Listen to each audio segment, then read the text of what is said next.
মিয়ানমারের উত্তর পূর্বাঞ্চলীয় শান রাজ্যে একটি ভয়াবহ খনি বিস্ফোরণের ঘটনায় শিশুসহ অর্ধশতাধিক মানুষের প্রাণহানির খবর পাওয়া গেছে।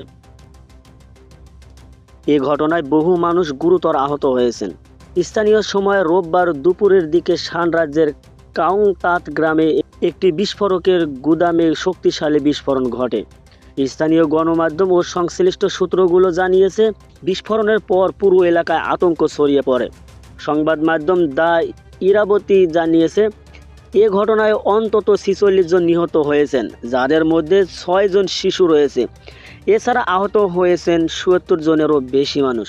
তবে উদ্ধার কাজে যুক্ত কয়েকজন কর্মীর দাবি, নিহতের সংখ্যা ইতোমধ্যে ৫৫ জন ছাড়িয়ে যেতে পারে। ফলে হতাহতের প্রকৃত সংখ্যা আরও বাড়ার আশঙ্কা রয়েছে। সামাজিক যোগাযোগ মাধ্যমে প্রকাশিত ভিডিওগুলোতে দেখা যায়, প্রথম বিস্ফোরণের পর আকাশে বিশাল ধোঁয়ার কুণ্ডলী তৈরি হয়। এরপর একের পর এক ছোট বিস্ফোরণ ঘটতে থাকে। বিস্ফোরণের তীব্রতায় আশপাশের বেশ কয়েকটি বাড়িঘর ও স্থাপনা মারাত্মকভাবে ক্ষতিগ্রস্ত হয়। যে এলাকায় ঘটনাটি ঘটেছে সেটি মূলত তাআং ন্যাশনাল লিবারেশন আর্মি TNLA এর নিয়ন্ত্রিত অঞ্চল হিসেবে পরিচিত। ফেসবুকে প্রকাশিত এক বিবৃতিতে TNLA জানিয়েছে, বিস্ফোরণটি এমন একটি গুদামে ঘটেছে যেখানে খনি খননের কাজে ব্যবহৃত বিস্ফোরক সংরক্ষণ করা হয়েছিল।